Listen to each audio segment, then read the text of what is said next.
Hello my dear students, Riddhi Sanskritam class 7 अष्टमा पाठा पुनर्मूषको भव का आज मैं एक्सप्लेन करूंगी इस चैप्टर को और इसका एक्सरसाइज भी बताऊंगी। पेज नंबर 47 में है बेटा। कह मुनि नद्याम स्नानम कृत्वा सूर्याय अर्घ्यम अर्पयति स्म। एक मुनि नदी में स्नान करके सूर्य को अर्घ्य दे रहे थे। सहसा तस्य हस्ते काकमुखात् एकः मूषकः अपतत्।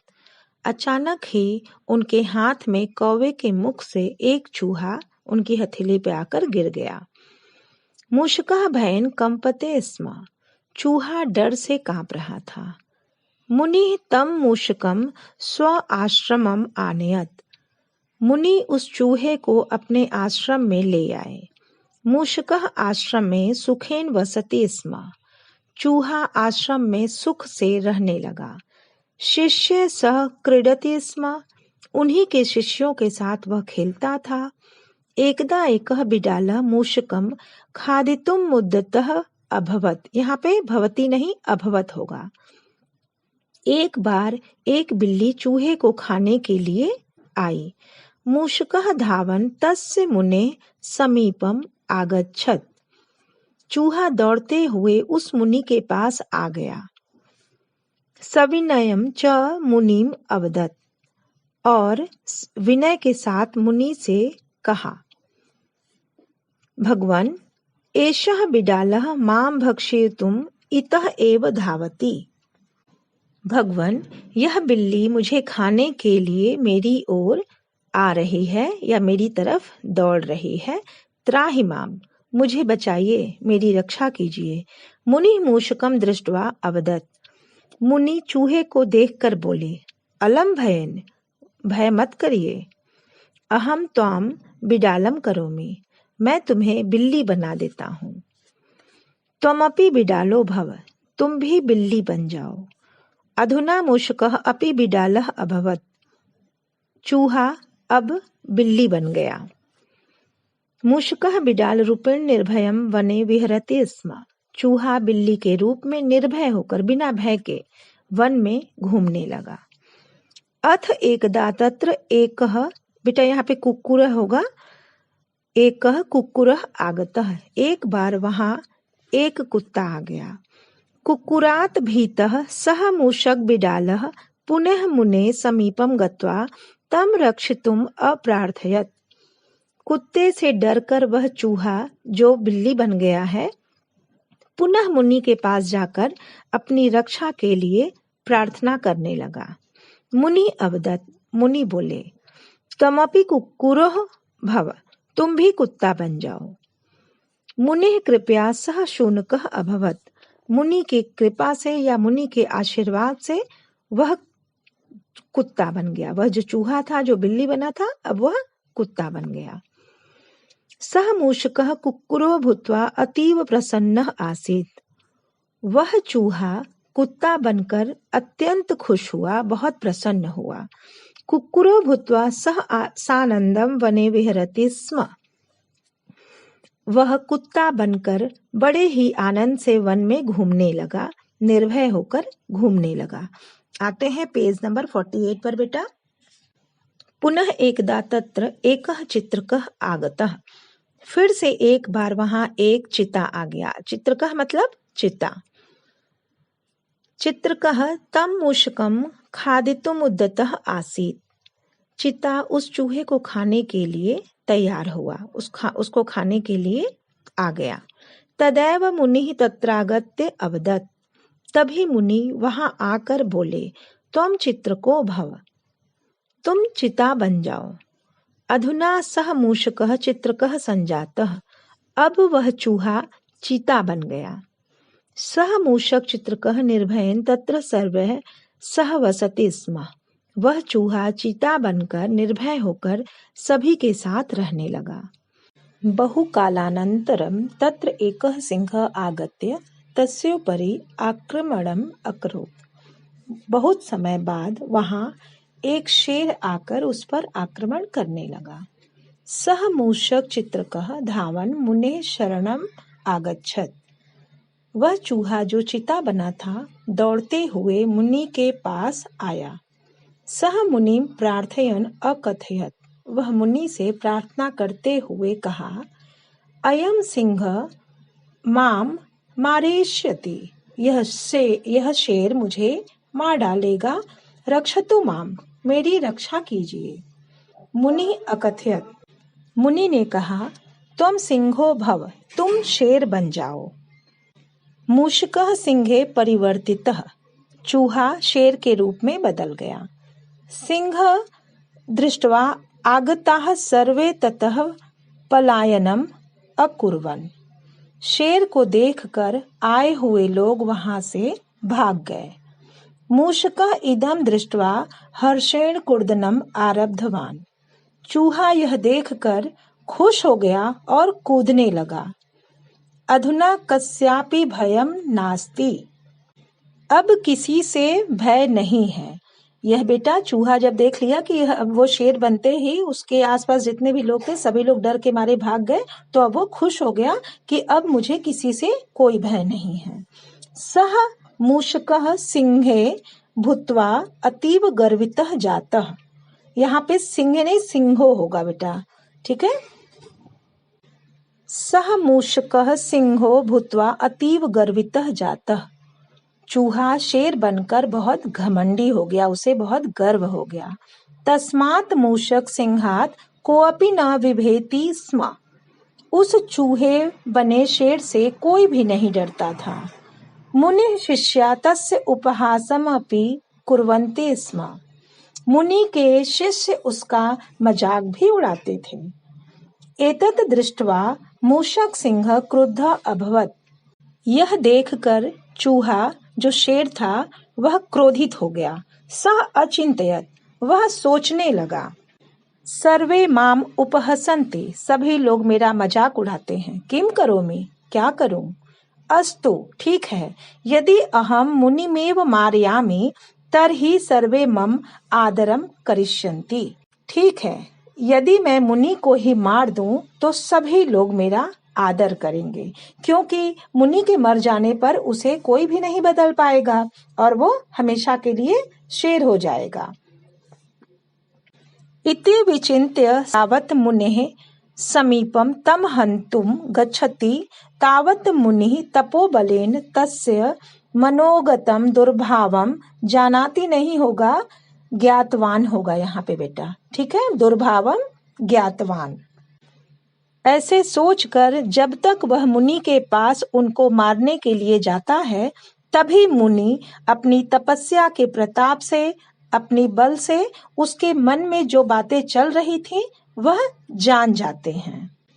यदा मूषक सिंह मुने उपरि आक्रमणम अकरोत् तदा झटिति एव मुनिः अवदत्, जब शेर के रूप में चूहा मुनि के ऊपर आक्रमण करता है तो तभी शीघ्र ही मुनि बोल देते हैं, तुरंत जो है मुनि बोल देते हैं, पुनर्मूषको भव, पुनः चूहा बन जाओ।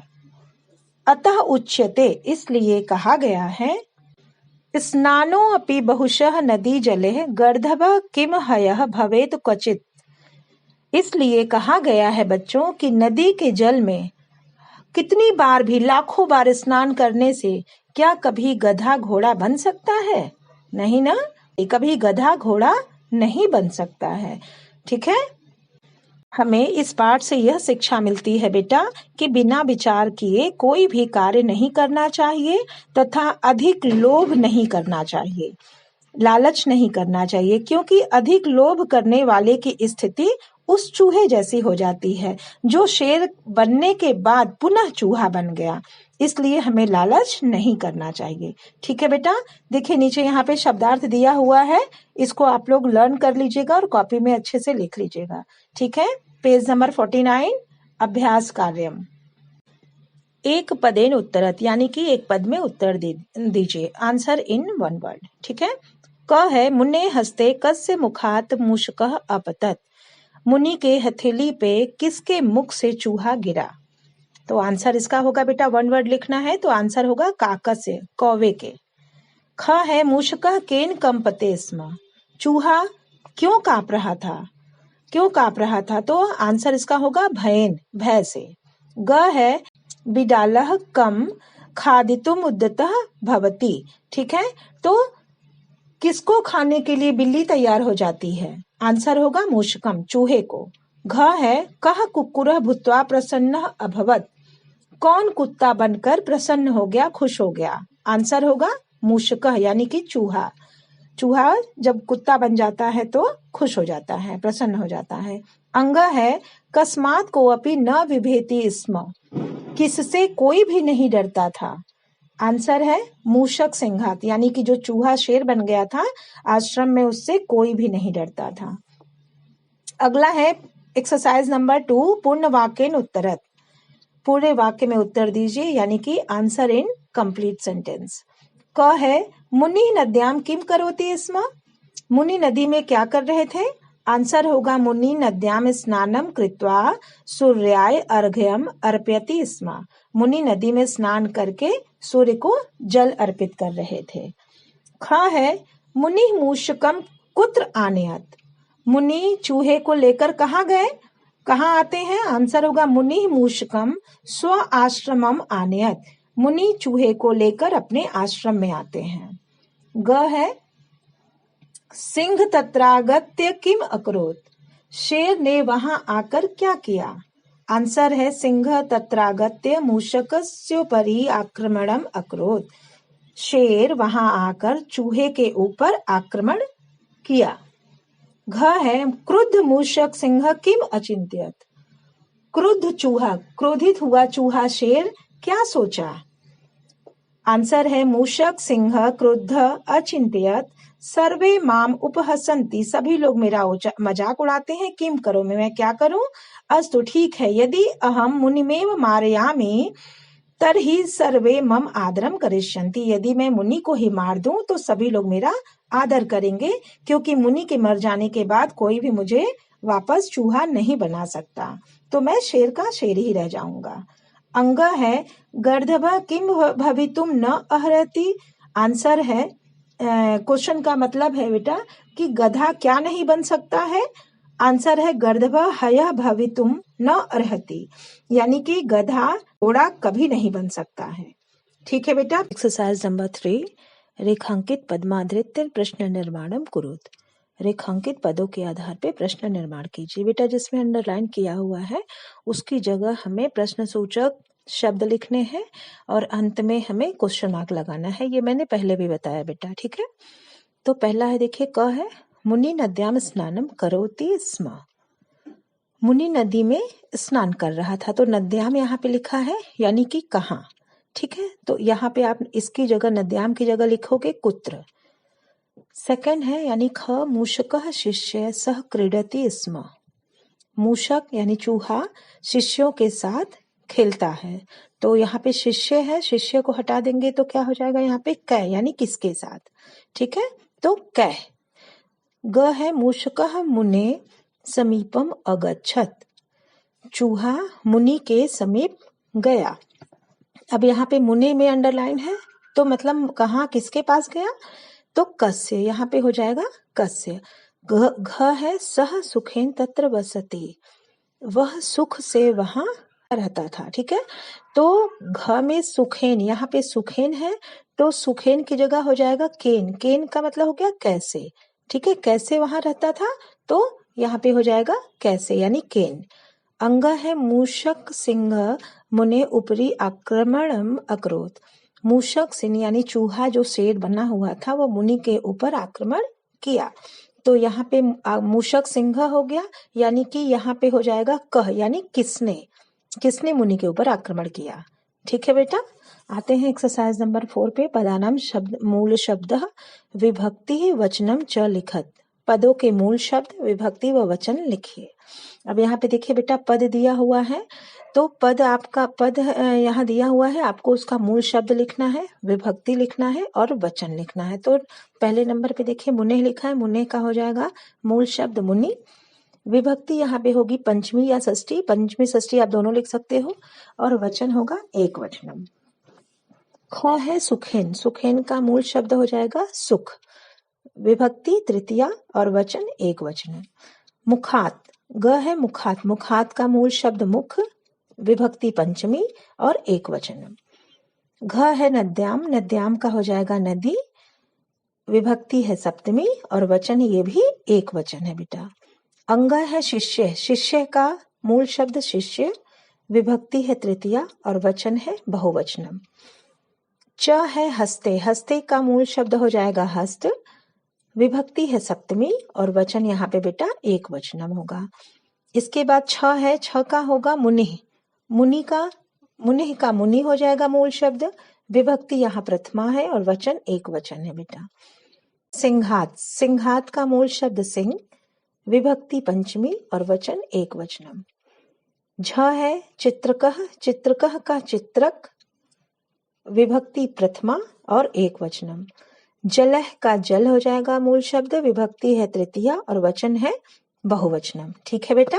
एक्सरसाइज नंबर 5 में देखिए दिया हुआ है घटना क्रमानुसारम वाक्यानि संयोजयत, घटनाक्रम के अनुसार वाक्यों को यहाँ पे आपको लिखना है, इसके अकॉर्डिंग लिखना है। ठीक है, सीक्वेंस क्या है इसका, इसके बारे में आपको लिखना है नंबरिंग करके। फिर इसके बाद यहाँ देखिए पेज नंबर 51 में स्पेस दिया हुआ है 1 2 3 4 5 का, तो इसमें आपको नंबरिंग करके लिखना। मैं यहाँ नंबर आपको बता दे रही हूँ, आप लोग इसको लिख लीजिएगा। तो पहले का नंबरिंग होगा यहाँ पे 2, ख का नंबरिंग होगा 1, ग का नंबरिंग होगा 3 एंड घ का होगा 5 एंड अंग का होगा 4। अब ये नंबरिंग करके आप चैप्टर के अकॉर्डिंग इसको लिख सकते हो। ठीक है बेटा। उदाहरणम आधृत्य प्रकृति प्रत्यय विभागम कुरु, उदाहरण के आधार पे प्रकृति प्रत्यय अलग कीजिए। ठीक है, अब यहाँ पे आपको शब्द को अलग करना है, सेपरेट द वर्ड्स। कृत्वा, पहला है कृत्वा, कृत्वा का जब प्रत्यय अलग करेंगे तो वो क्री हो जाएगा, क्री और धन कुत्वा। दृष्टवा का दृश्य हलंत धन कत्वा। रक्षितुम का रक्ष धन तुमुन। आगतः आगम हलन धन कतः। आगत्य का आगम धन ल्यप। भूत्वा भू धन कत्वा, गत्वा गम धन कत्वा और विचिन्त्य का विचिन्त धन ल्यप। ठीक है बेटा, उम्मीद है ये चैप्टर आप लोगों को अच्छे से समझ में आ गया होगा। सारा एक्सरसाइज कॉपी में करके इसको लर्न भी करिएगा। ओके बेटा, थैंक यू सो मच।